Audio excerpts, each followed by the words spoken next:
다음 주부터 월드컵이 되는 것 같습니다. 다음 주인지 그 다음 주인지 모르겠지만 월드컵 시즌이 되었습니다. 요즘 젊은 세대들에게는 기억나지 않는 그 2002년 월드컵이 있습니다. 우리 세대에는 공유할 수 있지만 2002년 이후에 태어나신 분들, 혹시 그 전에 태어났더라도 그쯤에 어려운 시절에 있던 사람들에게는 우리가 월드컵에 4강에 갔다라는 이야기가 굉장히 생소한 말도 안 되는 이야기라고 이야기할 것입니다. 우리나라가 월드컵 4강을 이렇게 생각되어질 것입니다. 근데 그 시절 우리의 느낌은 그러했습니다. 우리가 잘 알고 있는 것처럼 16강에 진출했을 때 우리 국가대표팀을 맡고 있던 히딩크 감독이 유명한 말을 남기지 않았습니까? I'm still hungry. 난 여전히 배고픕니다. 16강에 진출한 것만으로도 역사상 최초의 일이었는데 그때 당시에 그 감독의 나는 여전히 승리해 그리고 더 높은 곳을 향해 달려가겠습니다 라고 고백했던 그 I'm still hungry라는 그 대사가 그 인터뷰가 많은 사람들에게 회자되었던 적이 있습니다. 그리고 정말 놀랍게도 16강을 이어서 8강, 4강까지 진출했던 그때의 기억들을 우리는 알고 있습니다. 오늘날 우리나라 축구 대표팀에게도 뭐 목표가 있고 기대치가 있을 것입니다. 하지만 그 누구도 다시 4강을 갈 수 있을 거다라는 생각들을 갖지는 못합니다. 물론 소망은 하지만 희망은 하지만 진짜 가능할까라는 것들을 우리가 생각합니다. 왜냐하면 객관적으로 봤을 때 우리나라 실력이 그렇게 뒤따라주지 않기 때문이기도 합니다. 우리가 열심히 응원하고 있긴 하지만 그렇지 못하다는 것을 우리는 잘 알 수 있습니다. 그것을 우리는 다른 말로 이야기하면 실력의 자기 객관화라고 이야기합니다. 우리가 어떤 실력을 가지고 있는지 자기가 객관적으로 평가하는 것들이 중요하다라는 거죠. 그리스의 철학자였던 소크라테스 하면 생각나는 말이 있습니다. 소크라테스를 잘 모른다 하더라도 이 말은 우리는 기억합니다. 너 자신을 알라라는 말입니다. 사실 소크라테스가 처음 한 말은 아닌데 자주 사용해서 그가 한 말처럼 우리 가운데 전해지고 있지만 이 말은 그리스 신전에 새겨져 있던 말이라고 이야기합니다. 이것은 단순히 자신의 지식이나 주제 파악을 하라는 말이 아니라 자신의 무지를 깨닫는 것이 진정한 삶의 시작이다라는 이야기고 겉으로 보여지는 것보다 영혼을 돌보는 것이 필요하다라는 의미들을 담고 있다라고 회자되고 있습니다. 그래서 소크라테스가 뭐라고 이야기하냐면 내가 아는 것은 내가 아무것도 모른다는 것뿐이다 라는 말을 제자들에게 남기기도 했습니다. 자신의 부족함을 아는 것, 그것이 모든 진정한 암과 지혜의 출발점이라고 이야기한 것입니다. 이 서양의 철학자였던 소크라테스가 그런 말을 했다면 동양의 철학자였던 공자도 비슷한 말을 이야기했습니다. 아는 것을 안다고 하고 모르는 것을 모른다고 하는 것, 그것이 곧 알미다 라는 이야기를 던졌습니다.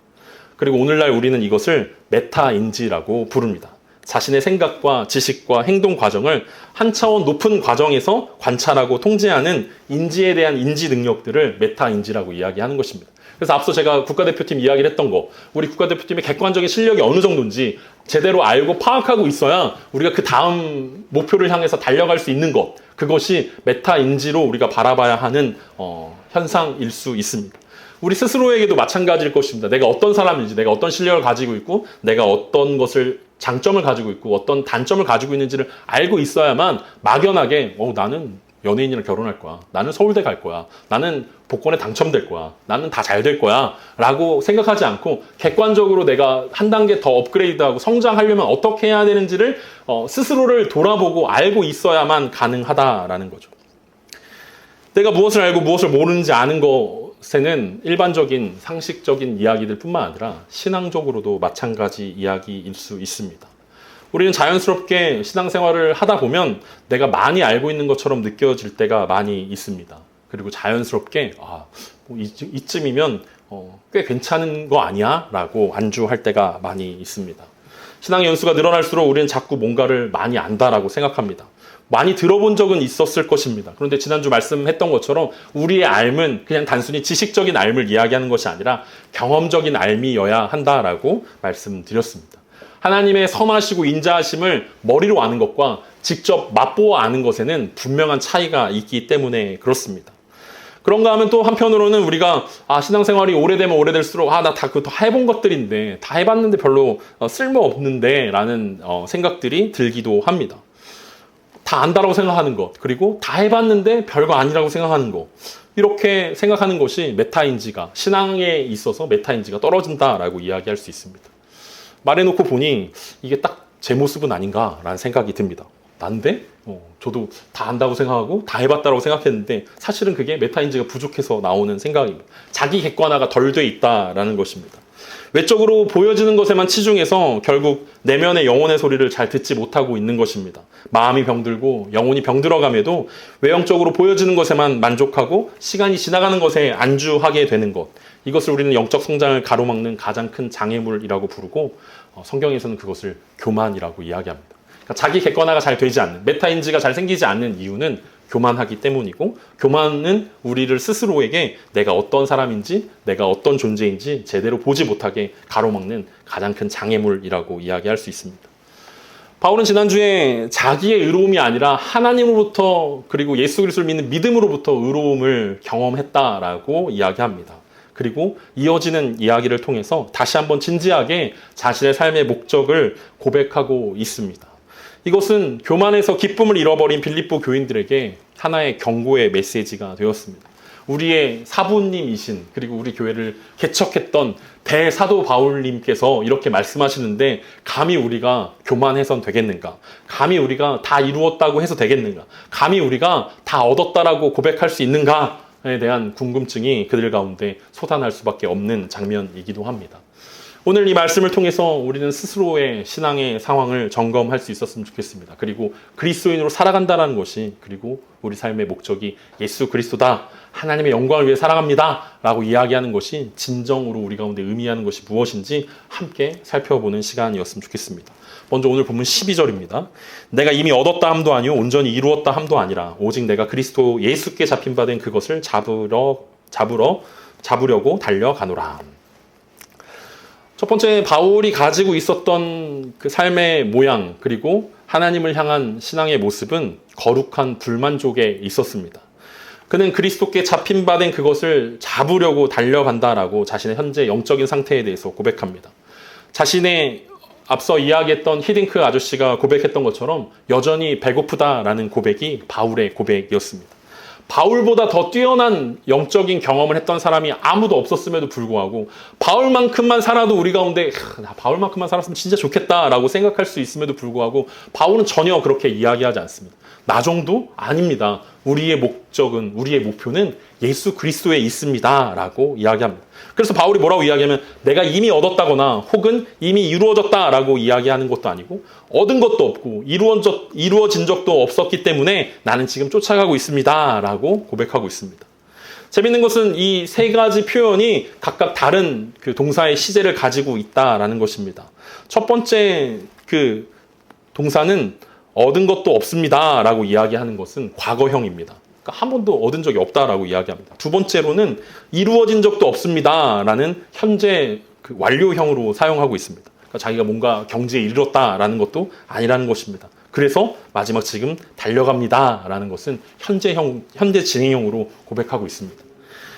그래서 시간을 표현할 때 사람마다 시점을 그냥 과거형으로 사용하는 사람들이 많이 있을 것입니다. 그냥 예전에 있었던 일이니까 나 한 번도 얻은 적도 없고 이룬 적도 없습니다. 나는 지금부터 달려갈 것입니다. 이렇게 이야기해도 됨에도 불구하고 바울은 이것을 강조하기 위해서 세 가지 시제를 다 넣어서 강조하고 있습니다. 내가 얻었거나 과거의 모습, 혹은 내가 온전하게 되어 본 적이 완료의 모습, 그러나 나는 여전히 쫓아가고 있습니다 라고 현재의 모습으로 이야기합니다. 아직 얻지도 못했고 또 이루어 본 적도 없다라고 고백하는 것은 내가 여전히 그리스도 안에서 그리스도를 닮기 위해서 노력하며 살아가고 있는 중입니다 라고 고백하고 있는 모습입니다. 바울이 얻었고 그리고 얻기를 원하고 또 자신이 온전하게 되기를 바라는 것은 그리스도를 쫓아감으로 이루어질 일이라 라고 이야기합니다. 아마도 바울이 얻고자 했던 것, 그것은 앞서 언급했던 예수 그리스도의 부활을 이야기할 것입니다. 그리고 온전해지는 것은 그리스도를 닮는 것이다라고 이야기할 수 있습니다. 지난주에 바울의 두 가지 핵심적인 삶의 목적이 그리스도를 아는 것과 그리스도를 닮는 것에 있다라고 이야기했던 것처럼 이어지는 바울의 이야기가 얻었다라는 것, 내가 그리스도를 아는 지식을 얻었다거나 혹은 그리스도를 닮아가는 것을 통해서 온전해졌다라는 그 고백이 아직 이루어지지 않았습니다라고 이야기합니다. 여전히 끊임없이 추구해야 하는 것이고 여전히 그리스도의 삶은 전투 중에 있고 진행 중에 있다라는 것을 이야기하고 있습니다. 빌립보 교회 성도들이나 혹은 빌립보 교회 성도들에게 거짓된 가르침을 가르쳐줬던 사람들은 이미 얻었다라고 이야기했을 것입니다. 이미 경제에 이르렀다라고 이야기했을 것입니다. 난 다 알고 있다라고 이야기했고 나는 이미 충분히 많은 것들을 이루었기 때문에 더 이상 할 것이 없습니다라고 이야기했을 것입니다. 그런데 거기에 바울은 나는 아직 이룬 것도 없고 난 아직 얻은 것도 없고 난 아직 되지 않았습니다. 난 아직 멀었습니다라고 고백하고 있는 것입니다. 여기서 바울이 그렇게 살 수 있었던 것을 자기가 잡힌 바 된 그것이라는 표현을 통해서 하고 있습니다. 바울은 붙잡혔다라는 것입니다. 붙잡기 위해서 붙잡혔다라는 표현을 하고 있습니다. 우리가 지난주에 살펴본 것처럼 바울은 다메섹 도상에서 예수 그리스도의 강력한 은혜에 의해 붙잡힌 바 되었습니다. 우리가 하나님을 믿는다라는 것은 내가 결단하고 내가 의지하고 내가 지식을 알게 되어서 하나님을 붙잡고 예수 그리스도를 붙잡는 것이 아니라 하나님께서 먼저 우리 마음 가운데 찾아와 주셔서 우리를 붙잡아줘야만 가능한 일이라고 바울이 고백하고 있습니다. 그리고 우리도 그것을 동의합니다. 그것을 우리는 은혜라고 부릅니다. 그러니까 바울이 붙잡고자 했던 수많은 것들이 있었습니다. 바울은 사람을 통해서 사람의 성취를 통해서 붙잡고자 했습니다. 의로움을 붙잡고자 했다라고 바울이 고백했습니다. 히브리인 중에 히브리인으로 나은 지 8일 만에 할례 받은 것으로 바리새파 사람으로 율법의 지식으로 의로움으로 하나님을 붙잡을 수 있을 거라고 생각했지만 바울이 경험한 것은 내 의로움으로는 내 지식으로는 내 경험으로는 도무지 하나님을 붙잡을 수 없구나. 하나님께 붙잡힌 바 된 사람만 하나님을 붙잡을 수 있구나. 그래서 바울이 이야기한 것이 하나님의 은혜고 하나님의 영광입니다. 하나님의 거룩함을 통해서 나타나는 것. 우리가 도저히 범접할 수 없는 것, 사람의 지혜와 사람의 생각으로는 도무지 하나님을 붙잡을 수 없는데 하나님께서 우리를 붙잡아 주신 그 은혜와 그 거룩함에 대해서 이야기하고 있는 것입니다. 오늘 예배를 시작하면서 우리가 함께 읽었던 고린도후서 4장 5절에서 6절 이 바울이 고린도 교회에 이렇게 고백합니다. 우리는 우리를 전파하는 것이 아니라 오직 그리스도 예수의 주 되신 것과 또 예수를 위하여 우리가 너희의 종된 것을 전파함이라.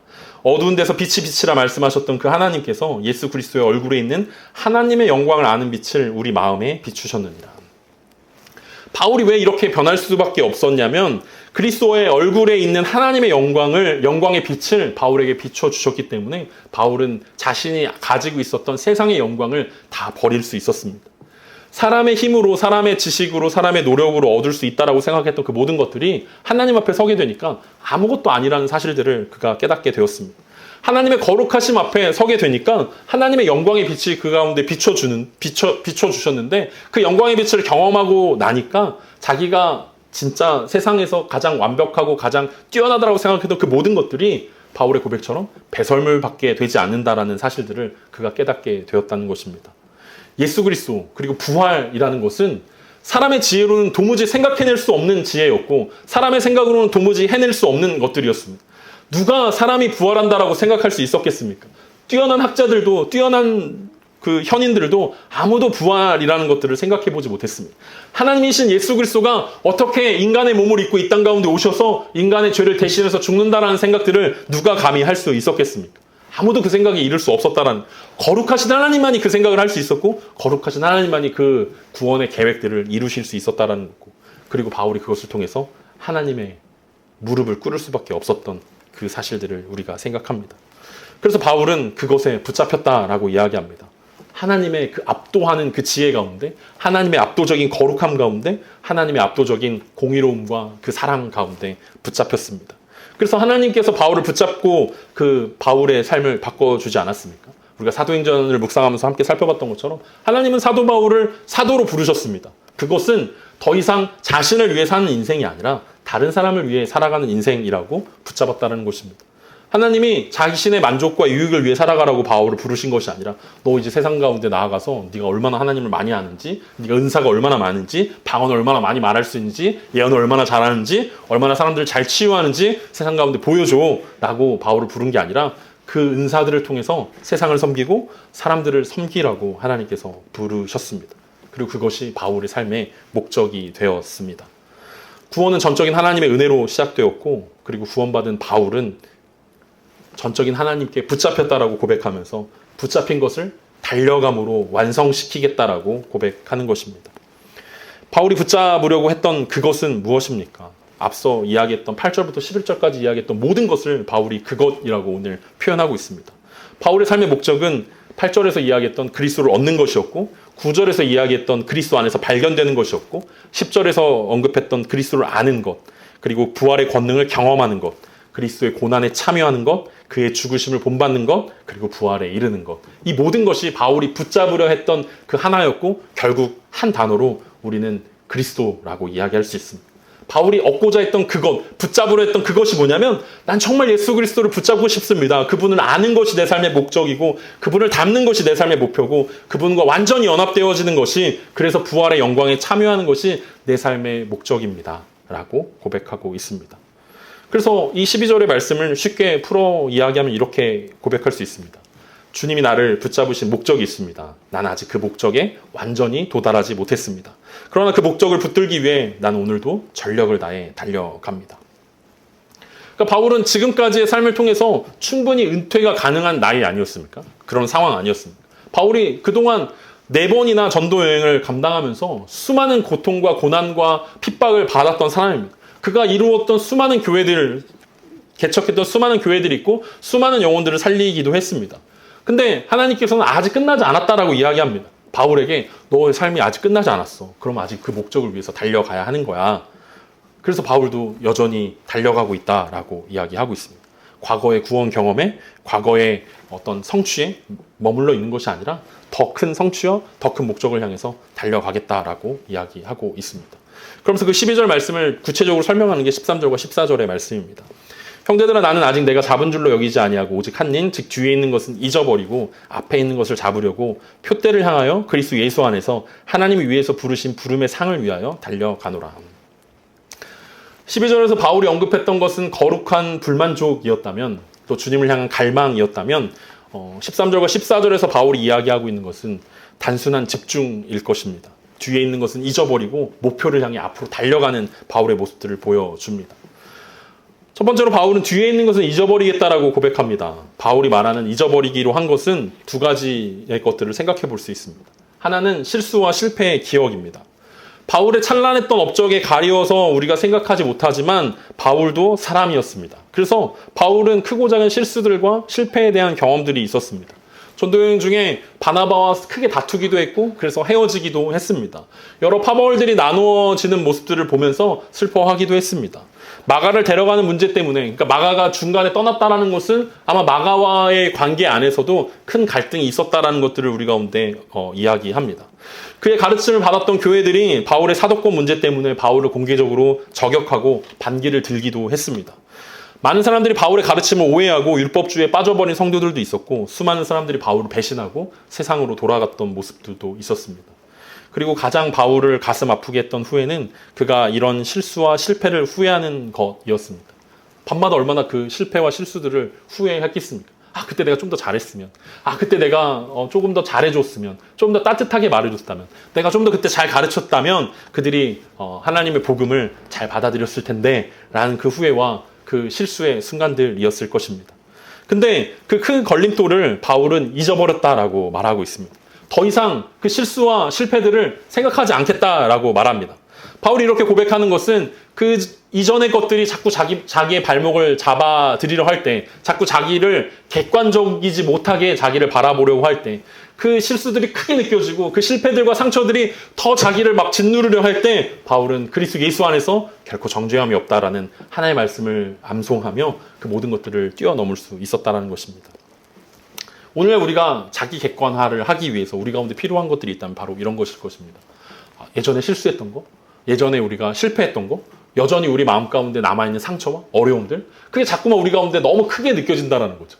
아, 내가 그때 그러지 말았어야 되는데, 아, 내가 그때 그 말을 괜히 해가지고, 우리 이불 키라고 이야기하지 않습니까? 밤에 잘 때. 아, 내가 왜 그랬을까? 아, 그 말은 하지 말았어야 되는데, 아, 그 행동은 하지 말았어야 되는데, 아, 그건 정말 나쁜 것이었는데 라고 이야기하는 그 모든 것들 가운데서 자유할 수 있었던 그 바울의 이야기들, 지나간 것은 잊어버리기로 결단하는 그 모습이 하나님의 은혜를 붙잡는 사람의 모습이라는 것입니다.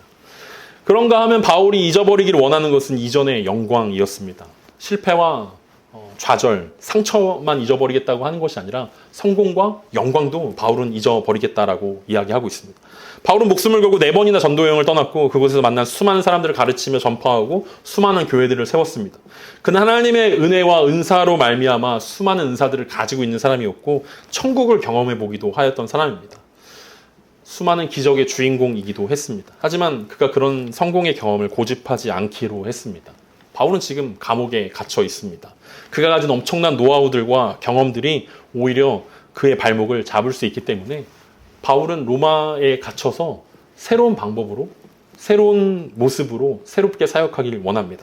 과거에 성공했던 경험과 과거에 성공했던 방식들이 우리가 새로워지는데 방해가 되고 있다면 그것은 과감하게 우리가 잊어버려야 한다라는 거죠. 앞서 메타인지를 이야기했던 학자들이 뭐라고 이야기하면 나이가 들수록 메타인지가 점점 더 강화된다라고 이야기합니다. 그런데 조금 더 나이가 들수록 그 메타인지가 점점 약해지게 되는데 그 이유는 자신의 경험이 고집이 될 때 그런 현상들이 나타난다라고 이야기합니다. 그래서 바울이 성공했던 지난날의 경험과 그 지난날의 영광들을 이제 내려놔야 된다라고 이야기하는 거죠. 내가 예전에 이렇게 했더니 성공했기 때문에 난 오늘도 이렇게 할 거야. 난 이 방법만 고집할 거야. 이게 아니라 이전에 성공했던 방법들을 내려놓고 새로운 방법으로 하나님께서 새로운 부르심으로 자기를 부르고 있다는 것들을 인정하면서 새로운 방식으로 달려가려고 하는 것입니다. 그러면서 바울이 고백하는 것은 표대를 향하여 부르심의 상을 위해 달려간다라고 말하고 있습니다. 바울 당시에 올림픽 경기 그리고 여러 가지 운동 경기들이 있었습니다. 그리고 그 중에 핵심은 마라톤이었습니다. 달리기가 레슬링과 달리기가 가장 인기 있는 경기였습니다. 바울이 지금 이야기하고 있는 것은 경기장을 상상하면서 결승점을 향해 달려가는 선수로서 자신의 모습을 비유하고 있습니다. 그런데 우리가 지난날이나 오늘날의 달리기는 경쟁이 중요하지 않습니까? 옆 사람과 경쟁해서 우리가 1등하냐 마냐의 모습인데 바울이 오늘 언급하고 있는 것은 1등이냐 아니냐를 언급하는 것이 아니라 끝까지 최선을 다해서 자신과의 싸움에서 이기고 있느냐를 이야기합니다. 그러니까 예를 들면 동계올림픽에서 우리가 두 개의 유명한 스케이트 종목이 있지 않습니까? 하나는 쇼트트랙이고 하나는 스피드 스케이팅인데 쇼트트랙은 기록이 얼마든지에 상관없이 1등으로 들어오느냐가 가장 중요한 경기입니다. 그래서 막 넘어지면 이제 실격하고 뭐 이런 것들이 있지 않습니까? 그런데 스피드 스케이팅은 어떻습니까? 기록 경기 아닙니까? 자신만의 싸움의 경기 아닙니까? 똑같이 레일 위를 달리고 있는데 스피드 스케이팅처럼 자신과 기록 경쟁을 하고 있는 것처럼 바울은 경기장에 서 있지만 누군가 옆에 있는 사람과 내가 잘 달리냐 못 달리냐를 경쟁하고 비교하는 것을 통해서 안정감을 누리는 것이 아니라 이전에 나와 비교해 보라는 거죠. 10년 전에 나와 비교하라는 것입니다. 그리고 이후에 나와 비교해 봐야 된다는 거예요. 내가 이전보다 나아지고 있는가? 내가 10년 전보다 나아지고 있는가? 지난주 설교의 마무리처럼 10년 전보다 우리는 주님을 더 많이 알아가고 10년 전보다 더 주님을 닮아가고 있는가? 그 자신과의 싸움에서 이겨야만 한다라는 것을 우리 가운데 이야기합니다. 그래서 성도들에게 치열한 경쟁의 목표는 이기고 승리하는 것이 아니라 온전한 그리스도인의 삶에 이르는 것이라고 오늘 바울이 고백하고 있습니다. 마지막으로 바울은 그것을 위해서 달려간다라고 이야기합니다. 무수한 일이 일어나지만 사실은 바울이 오늘 본문을 통해서 계속해서 바울은 달려간다라고 이야기하고 있습니다. 결승점을 향해서 목표를 향해서 달려가는 것입니다. 오늘 본문에서 바울은 달려간다라고 이야기했을 때 썼던 이 단어는 헬라어에서 압박하다, 박해하다, 쫓아내다, 핍박하다, 뒤쫓다, 추구하다라는 뜻을 가지고 있습니다. 그러니까 바울이 교회를 핍박했다라고 했을 때 달려갔다라고 표현하고 있습니다. 부정적인 의미에서는 핍박이라는 의미고 긍정적인 의미에서는 쫓아가다, 추구하다, 사냥하다라는 뜻으로 사용하고 있습니다. 그러니까 바울이 지금 예수 그리스도라는 그 목표를 향해서 달려가고 있는데 단순히 그냥 조깅하듯이 달려가는 것이 아니라 달리기 하듯이 달려가는 것이 아니라 정말 전심전력으로 그 사냥감을 쫓아가는 그 사자의 마음으로 지금 바울이 달려가고 있는 것입니다. 목표한 것이 바로 예수 그리스도라는 그 목표고 그 목표를 향해서 정말 정신없이 뒤에 돌아보지 않고 좌우를 바라보지 않고 달려가고 있다라고 바울이 고백하고 있는 것입니다. 바울은 이미 나이가 많이 든 상황입니다. 그리고 바울은 이제 순교를 얼마 앞두고 있는 상황입니다. 충분히 걸어도 되고 누워 있어도 되고 앉아 있어도 되는 사람이었습니다. 그런데 바울은 절대 지금 앉아 있겠다라고 이야기하지 않습니다. 자기는 달려가겠다라고 이야기합니다. 자신은 뒤돌아보지 않겠다라고 이야기합니다. 옆에 누가 어떻게 달리는지 쳐다볼 시간이 없다라고 이야기합니다. 예수 그리스도를 향한 그 간절함이, 그 갈망함이, 그 부활의 능력을 경험하고자 하는 그의 열심이 그의 삶을 송두리째 그 목표를 향해서 달려가게 되었다라고 고백하고 있습니다. 바울이 달려가면 결국 표대를 만나게 되어질 것이고 표대를 통과하게 되면 결국 부름의 상을 받게 될 것입니다. 우리가 부름의 상을 받기 위해서 달려간다라고 이야기하지만 바울에게 있어서 부름의 상은 어떤 면류관이 아니었습니다. 상급도 아니었습니다. 천국에 가면 열심히 달려서 천국에 가면 여러분들에게 멋진 신축 아파트가 준비되어 있습니다. 제네시스가 준비되어 있습니다. 뭐 이런 상도 아니었습니다. 바울에게 있어서는 표대도 그리고 부름의 상도 동일하게 예수 그리스도였습니다. 그러니까 바울이 결승점을 통과해서 만나게 되는 건 예수 그리스도를 아는 지식으로 충만해지는 거고 예수 그리스도를 닮은 것으로 충만해지는 것이었다라는 거죠. 그러니까 우리 삶 가운데서 내가 예수 그리스도를 빼놓고 우리의 삶 가운데 어떤 주님을 아는 지식 그리고 그 주님을 닮아가는 그것을 빼놓고 우리가 주님을 통해서 내가 주님을 믿기 때문에 그 주님의 자녀이기 때문에 이런 것들이 필요합니다 라고 이야기하는 것은 아직 초보적인 어린 나이의 신앙이라고 이야기합니다. 성숙해진 성도들은 그렇지 않다라고 고백하고 있습니다. 우리의 신앙생활이 복잡하고 무기력해지는 이유가 바로 그것 아닙니까? 표대 대신 예수 그리스도만을 바라봐야 하는데 그 표대가 자꾸만 흐려지는 것입니다. 그 초점이 자꾸만 흐려져서 자꾸 주변에 있는 것들이 눈에 띄게 되는 것입니다. 그래서 시선을 주님께 고정해야 되는데 주님께 고정하지 못하고 자꾸 옆에 사람들이 보이는 거예요. 쟤는 이렇게 달리는데 쟤는 저렇게 뛰어가는데 저 사람은 은사가 저렇게 많은데 저 친구는 저렇게 탁월하게 잘 나가고 있는데 잘 살고 있는데 자꾸 사람들이 눈에 띄다 보니까 자꾸 사람들과 비교하다 보니까 결국은 표대 대신 목표 대신 예수 그리스도를 우리가 놓치게 되는 일들이 일어나고 있습니다.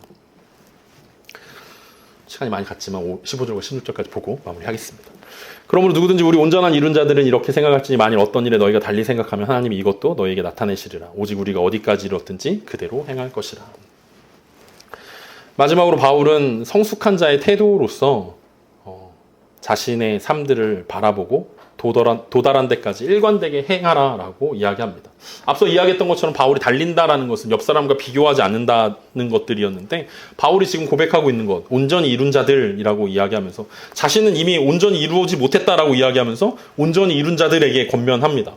온전히 이룬 자들은 누굽니까? 그러니까 온전히 이루었다라고 지금 자랑하고 있는 사람들, 자기가 꽤 괜찮은 사람이라고 자긍심을 가지고 현실에 안주하고 있는 사람들에게 지금 이야기합니다. 나랑 다르게 생각한다면 바울은 아직 온전히 이루었다라고 생각하지 못하고 완전히 얻었다라고 생각하지 못하지만 온전히 이루었다라고 혹시 너희들이 생각한다면 하나님이 여러분들에게 진실을 알려주게 될 것입니다. 하지만 그렇다고 해서 여러분들이 낙심하거나 낭망하거나 그 대열에서 흐트러지지 마십시오. 우리가 어디까지 이르렀든지 그대로 달려가시면 됩니다.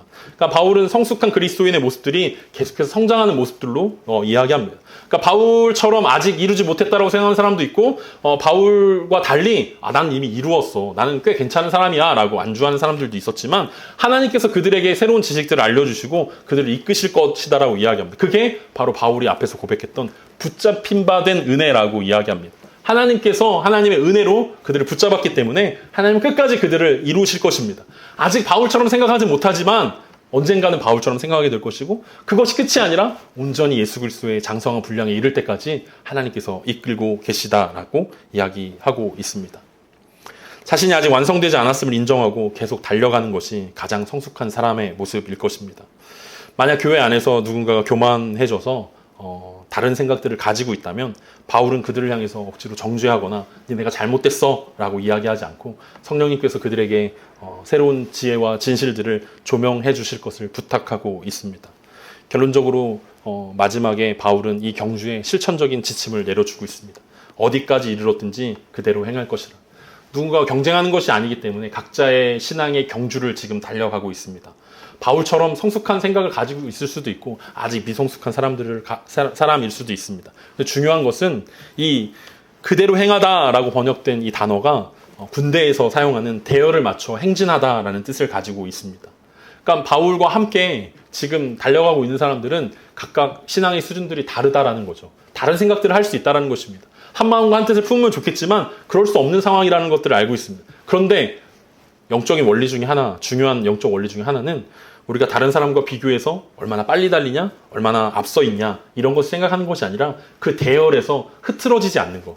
우리가 지금 믿음의 길을 가고 있구나. 우리가 하나님 나라를 위해서 지금 함께 동역하고 있구나. 이것들을 인정하고 함께 고백하면서 너는 나랑 달리는 속도가 달라서 넌 나와 함께 할 수 없어 라고 제외하고 배제하는 것이 아니라 그들과 함께 달려가는 것입니다. 넌 너의 속도로, 난 나의 속도로 우리 함께 목표를 향해서 표대를 향해서 함께 달려가자. 이것이 바울이 빌립보 교회 성도들에게 보내는 권면입니다. 왜냐하면 하나 되지 못하는 그들을 향해서. 그래서 4장에 가면 유오디아와 순두계에게 권면하는 것입니다. 한 마음을 가지십시오. 기뻐하십시오. 라고 권면한 이유 중에 하나가 뭐냐면 각자의 속도가 다르다는 것들을 인정하고 우리가 그 속도에 맞춰서 함께 달려가야 된다라는 것입니다. 왜냐하면 앞에서 얘기했던 것처럼 바울을 붙드신 그 하나님께서 유오디아도 붙들고 있고 순두계도 붙들고 있고 빌립보의 다른 성도들도 붙들고 있기 때문에 그렇다라고 고백하고 있습니다. 비록 하나님의 뜻을 온전히 알지 못해서 다르게 생각할지라도 하나님께서 그들을 인도하실 것입니다. 그리고 표대 되신 예수 그리스도를 향해 함께 달려가게 될 것입니다. 끝까지 인도하실 그 하나님을 바라보며 달려가는 것이 바울이 빌립보 교회 성도들에게 간절히 원하는 것들이었습니다. 오늘 이 5절의 말씀을 통해서 주님 다시 오실 때까지 멈추지 않는 믿음의 경주를 우리가 달려가야 된다는 것을 바울이 이야기하고 있습니다. 바울은 3가지 중요한 신앙의 자세들을 보여주었습니다. 나는 아직 도착하지 않았다라는 겸손한 마음을, 그것이 거룩한 불만족의 모습으로 우리 가운데 다가왔습니다. 2번째는 과거에 머물지 않고 앞에 나아가는 집중력입니다. 이전에 했던 상처와 연약함들, 그리고 성공과 영광들 다 내려놓고 새로운 부대가 되어서 새 부대가 되어서 새롭게 하나님을 기쁘시게 하는 그 집중력, 그 목표를 향해 달려가는 집중력입니다. 마지막 3번째는 함께 달려가는, 대열을 완성해서 함께 달려가는 공동체의 하나됨입니다. 하나되는 같은 마음, 같은 생각을 같은 수준으로 같이 달려가는 것이 아니라 각자의 속도들을 내려놓고 그 속도를 인정하고 무엇보다 하나님께서 그들을 붙들고 계시다는 것들을 인정해 주는 데서 시작되어지는 것입니다. 바울은 지금 감옥에 갇혀 있습니다. 나이도 아주 많았습니다. 수많은 사역을 감당했던 베테랑이었습니다. 그럼에도 불구하고 그는 아직 다 이루지 못했다라고 고백합니다. 그는 여전히 주님을 배고파하고 있습니다. 부활의 그 권능을 조금 더 맛보고 싶다라고 이야기합니다. 거룩하신 하나님의 영광의 빛을 조금 더 보고 싶다라고 이야기합니다. 바울만큼만 봐도 그가 가지고 있었던 여러 가지 세상의 영광들을 모두 다 배설물로 여길 수 있을 정도였음에도 불구하고 여전히 그는 목말라 했고 여전히 그는 하나님의 영광을 갈망했습니다. 왜냐하면 그것이 하나님 나라에 들어갔을 때 우리가 누리게 될 그 영광에 비교하면 정말 작은 것에 불과했기 때문에 그렇습니다. 우리는 지금 희미하게 하나님의 영광을 보고 있지만 하나님 나라에 들어가서 예수 그리스도의 그 찬란한 영광을 보게 될 때 우리는 그때 비로소 우리의 예배와 우리의 찬양이 이 땅 가운데서 했던 우리의 예배와 우리의 찬양이 정말 작은 것에 불과했다는 것들을 인정할 수밖에 없을 것입니다. 정말 하나님을 예배할 수밖에 없구나. 정말 하나님의 이름을 찬양할 수밖에 없구나. 하나님의 존재와 우리의 존재는 정말 본질적으로 다르구나 라는 것들을 고백하며 우리의 교만함이 아주 보잘것없었다라는 것들을 고백할 수밖에 없을 것입니다. 그 하나님이 우리를 구원하셨습니다. 그 하나님이 우리를 오늘도 붙들고 계십니다. 그리고 그 하나님이 오늘도 우리를 붙드시면서 달려가라고 우리를 응원하고 계십니다. 우리 마라톤 경기를 보면 많은 사람들이 그 마라톤 코스 주변에서 응원하고 있지 않습니까? 잘 모르는데도 막 응원하지 않습니까? 막 이겨라, 힘내세요, 막 이러면서 막 물도 나눠주고 막 간식도 나눠주면서 막 마라톤 응원하는, 그냥 달리기를 할 뿐인데 그 옆에 있는 사람들이 막 응원하는 모습들을 보면서 모르는 사람이 응원하는 그 응원에도 사람들이 힘을 내고 달려가는데 우리를 가장 잘 아시고 우리를 가장 사랑하시고 그 거룩하신 하나님이 우리의 손을 붙들고 함께 달려가자라고 이야기하는데 우리가 힘을 내지 않을 이유가 전혀 없다는 생각을 우리는 가질 수밖에 없습니다. 우리는 아직 이루지 못했습니다.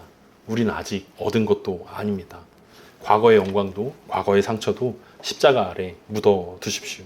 그리고 예수 그리스도를 우리를 붙잡으신 그 거룩한 목적을 향해 우리의 시선을 고정합시다. 우리의 표대 대신 예수 그리스도만 바라보면서 우리에게 주어진 믿음의 분량과 은혜의 영광의 빛 가운데서 묵묵히 달려나가는 저와 여러분 되었으면 좋겠습니다. 우리가 결승선을 통과할 때 우리 가운데 찬란한 그리스도의 영광이 우리 가운데 비춰주실 것입니다. 세상의 영광과는 비교할 수 없는 그리스도의 그 아름다움을 우리는 보게 될 것입니다. 그 표대를 그리고 그 부르심의 상을 갈망했던 바울처럼 우리도 이번 한 주 또 우리 평생의 삶을 통해서 주님의 목적을 이루어드리는, 주님을 갈망하는 저와 여러분 되기를 간절히 소망합니다.